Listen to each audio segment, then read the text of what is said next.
and welcome to Americans Learn. My name is Lauren, and I'm going back to a John Solo video. It's been a while since I've done one of those messed up origins videos, but every so often, I just kind of want to see something that's kind of a little scuffed.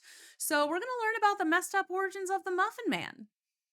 I've heard that maybe he was like some kind of serial killer or something. I don't know, and I kind of barely even considered him a real person. So let's find out if he was a serial killer. And that's why you know the Muffin Man who lives in Drury Lane and not to go there. Do you know the Muffin Man? Yeah, the one who lives on Drury Lane. People have been asking that question for centuries. Do you know the Muffin Man? Do you know the Muffin Man? But no one ever asks, how is the Muffin Man? Or has anyone checked on the Muffin Man lately? It's sad, really, because the Muffin Man has been a source of joy for men, women, and children of all ages. Ironically, though, his muffins have nothing to do with it. People apparently just think it's really fun to spread the word about his bakery without actually patronizing it. If word of mouth failed anyone, it's the Muffin Man who lived on Drury Lane. Sure, we all know of him, but how much do we know about him? I mean, not a single one of you watching could tell me who he was, where the song about him came from, or if his muffins were even any good. That doesn't mean people haven't tried, though. Experts in the field of folklore have some theories about the Muffin Man's origins. Was he a murderer? A pimp? That's the one I've heard. Homeless? Or did he really just sell muffins? My name is John Solo, and I've got the answers you're looking for. So just sit back, relax, hit that like button, and enjoy. Relaxed. In order to figure out who the Muffin Man may have been, we first have to look at where the Muffin Man song came from. Thanks to the good old public domain, there's been no shortage of covers, remixes, and references to the baker, with my personal favorite being in the Shrek film. I mean, that is a pretty one. Married to the Muffin Man. The Muffin Man? Muffin Man! But none of those would exist without the OG version, which Wikipedia would have you believe was in an 1820 British manuscript called Rhymes in Time, The Muffin Man. Now, to Wikipedia's credit, that info does come from the renowned folklore researchers Iona and Peter Opie, who claim the song functioned as a game for children and adults. While standing in a I mean, it sounds like you could do like a hand game with it pretty easily, or like a Red Rover game. But like he's about to explain it. Why do I even try? Circle, one person would ask, do you know the Muffin Man? The second person would answer, yes, I know the Muffin Man, and then they would ask the next person. But the Opies may have missed something in the research, because it turns out that a year before that British manuscript was published. You know what? I like the game Fizz Buzz though, so I can't like, I can't really say anything. I guess I've played silly games that are kind of dumb. You know, do you know the Muffin Man? Yes, I know the Muffin Man. Do you know the Muffin Man? Yes, I'm like, how long do you freaking go with that? Doesn't sound like very entertaining unless you can switch things up a little bit. Like you can. Can you switch things up with Fizz Buzz? It's been a long time since I played that game. But like what we used to play was, we used to play Signs, which was fun. But like we'd have to get a group of like 20 people before we started playing Signs. And like that was when like you'd all stand in a circle. Everyone would choose a personal sign. So it might just be like this, and you like up. It might be that. You could go like this. You could like do little snap. People would jump. People would do like crazy things sometimes. And then like you would have somebody stand in the middle with their eyes closed. Someone would start. Someone would do their sign, and then they would do someone else's sign, and then the person whose sign they did would receive their sign back, and then you'd say sign sent, sign received. So then the person could open their eyes, and then whoever had the sign had to send somebody else's sign back over to them. So they would go, you know, you try not to do things with hands, but you might go and then the person has to receive their sign. Sign sent, sign received, and then you can bounce around the circle, and the person in the circle has to catch who's ever got the sign. And then once they figure them out, then you switch. It's a lot of fun, but you do have to have a lot of people for it to be extra chaotic. I'm just saying, I've played silly circle games like this that if you're only playing with like 3 people, it's boring as hell. But if you're playing with like 20 people, it could be interesting. A curious little book called Life High and Low was also published in Britain. Yeah, whoever's job it was to scan that one in really dropped the ball, but the point is, the book contained a number of rhymes and ballads that Londoners were singing in 1819. Funnily enough, none of the songs it prominently features are still sung to this day. However, there's a footnote at the back of the book titled The Dandy Muffin Man of Drury Lane, and it gives us the following rhyme. Don't you know the Muffin Man? Don't you know his name? Don't you know the Muffin Man as lives in Drury Lane? If the publication is to be trusted, this Muffin Man song was performed in attic entertainments and at cellar balls, at promiscuous clubs, and at gallows hops by a shady fella who came in from out of town. Except the writer refers to said fella as the migrated coxcomb, because apparently that's how Londoners talked back then. For those confused, this is saying the Muffin Man was just a simple rhyme that some low-rent performer at seedy nightclubs sang, which is a hilarious scene to imagine. That doesn't mean he was the first one to ever— What does muffin mean? What does muffin mean, mon frère? All I can think of is that, like, I'm muffin with my muffin man. It's like, okay. Sing it though. In those days, rhymes and stories usually took a few years of oral transmission before being written down. So it's totally possible that his version was just a butchered variant of the one the Opies referenced, which folks had supposedly been singing for years. But due to the order that these were published, it's also fair to argue that awareness of the song spread through London because of his shows, and that's what led to a variation of it being published in the manuscript from a year later. It's that age-old question of which came first, the chicken or the muffin? I have this basket o' muffins. They're not real, but I got them for we did Importance of Being Earnest. We're in that show. So it's like we have these fake muffins. Look, we're talking about the Muffin Man, all right? I should have my fake muffins on display somewhere. Or at least show them off. Do you know the Muffin Man? He lives on Drury Lane. It's a muffin. I should not have put that in my mouth. What's pretty amazing though is that regardless of the version that came first, the Muffin Man song has gone mostly unchanged for the past 200 years. Some alternate versions have popped up here and there. An 1866 book called The Art of Amusing contains a version that's been written down with a Cockney accent, where the baker lives in Quampet Lane as opposed to on Drury Lane. There's also a Dutch version recorded in 1890 where the Muffin Man is replaced with the Muscle Man and he lives in Scheveningen. But what if I told you the Muffin Man and Muscle Man are not the good-natured community men who the songs make them out to be? According to some folklore buffs, their muffin and muscle businesses may have been decoys for their secret lives as a murderer and a pimp. You know, fishmongers back in the day were pimps, right?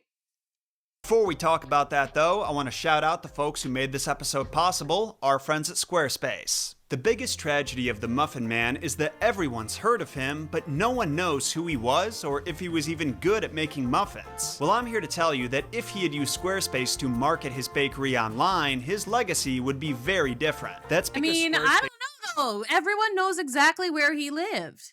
Like, he lives on Drury Lane. You can find him if you wanted his muffins. Squarespace has made a name for themselves by empowering people like you, me, and the Muffin Man, giving us the power to build beautiful websites easily, efficiently, and affordably. From their nearly endless library of award-winning design templates to their intuitive interface that lets you drag and drop boxes as needed, Squarespace has all the answers for those looking to advertise and grow their businesses. Business owners can schedule appointments, creators can house exclusive content their audience pays to access, and all of these features are supported by Squarespace's wicked smart customer support team that's available 24/7. So if you want to join me and the thousands of mere mortals who didn't let our dreams stay dreams, just go to squarespace.com/JohnSolo to start a completely free trial, and when your site is ready for launch, use code JohnSolo to get 10% off your first purchase of a website or domain.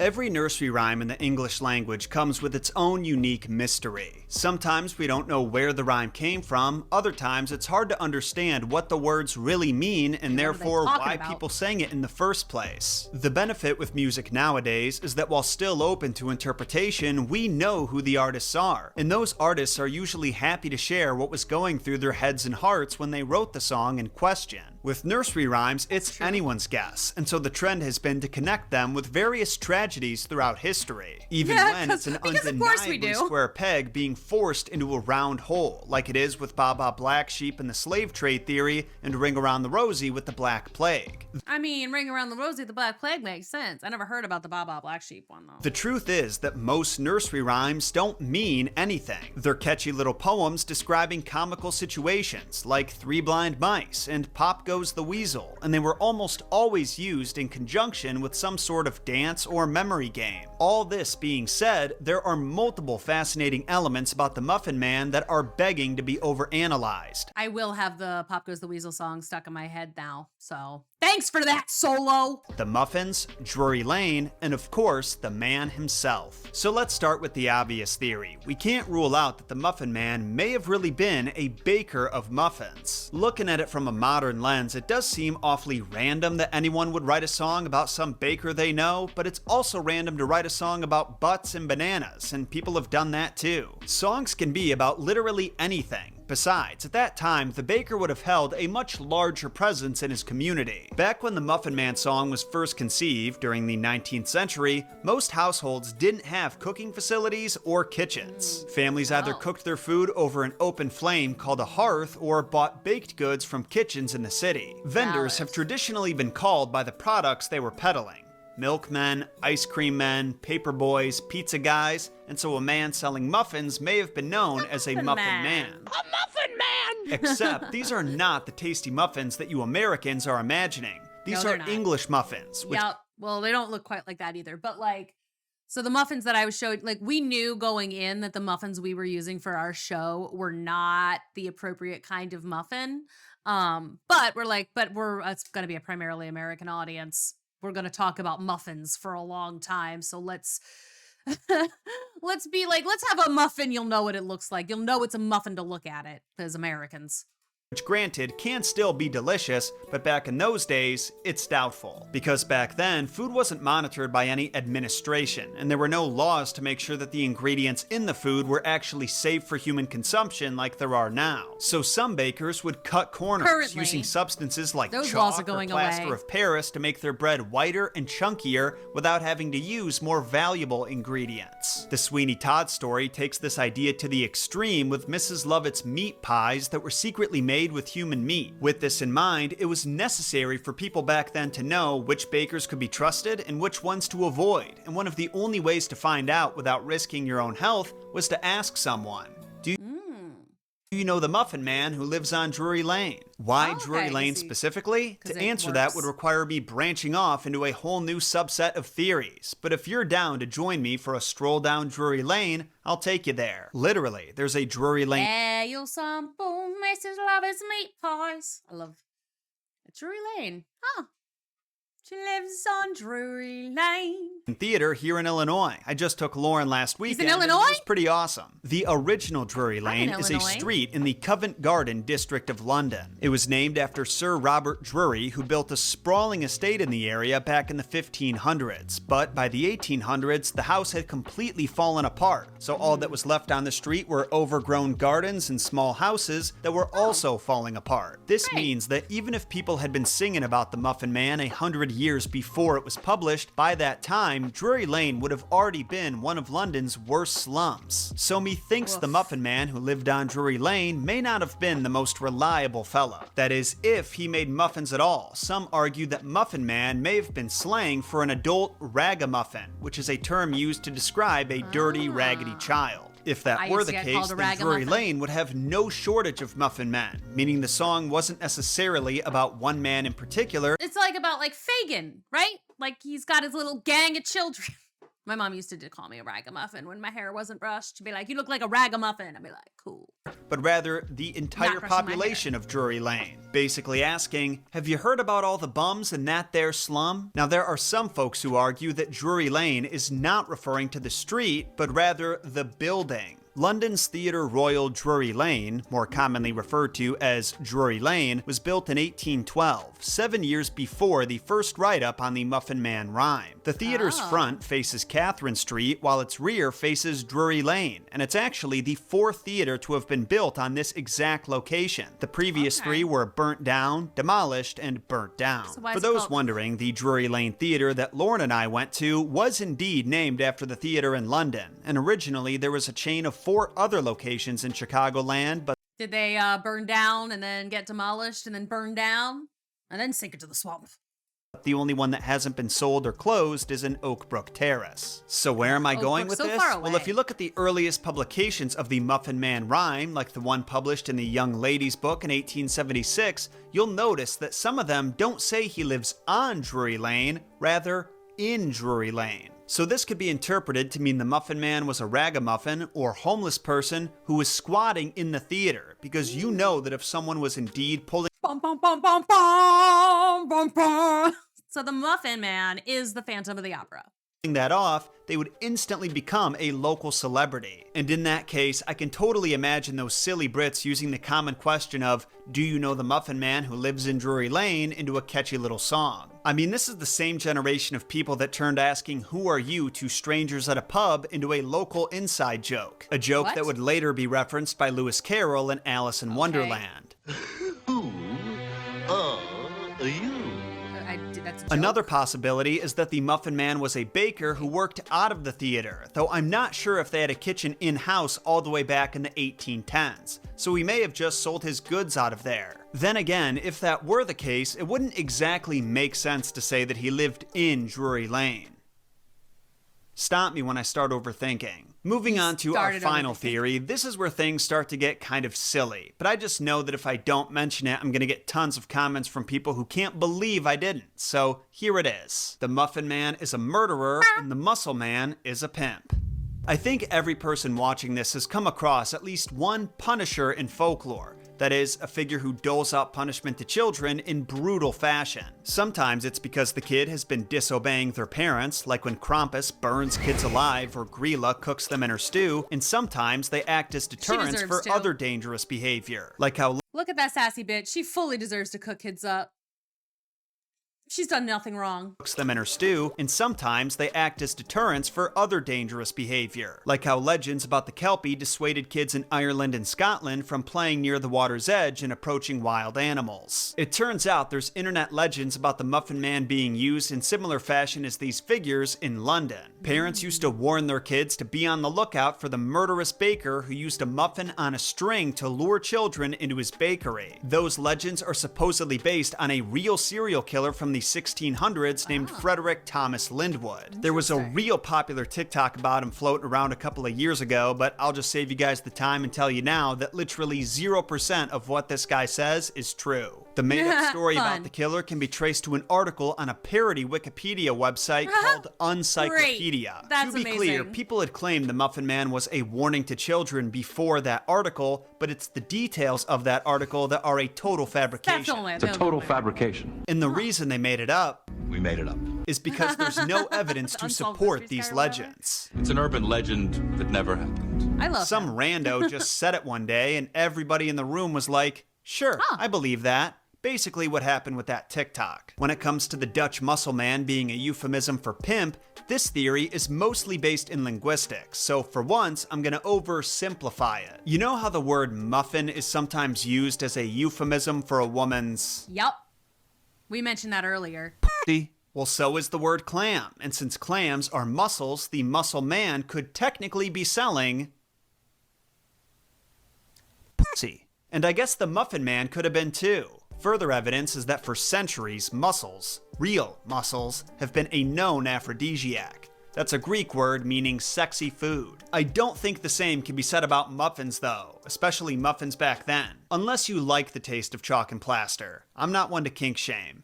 I do want you to judge the theories we discuss, though, and leave your thoughts in a comment down below. I'd be curious to hear which one you believe the most and which one is your favorite, regardless of the evidence. Also, if you enjoyed this episode of the Messed Up Origins podcast, be sure to sacrifice the like button to the algorithm gods thrice, and hit that subscribe button to get more thrice. content like this in your sub box and recommended feed. Why Deep thrice? dives like this one post to YouTube every Thursday, and I also post 4 reels every week. I hope to see you again next Thursday when we dive into the very messed up origins of Gwyneth Paltrow. Until then, my name is John She's messed up, Solo, all right. and don't forget, John shot first.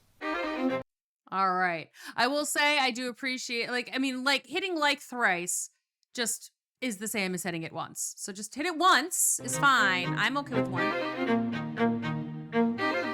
I know that song.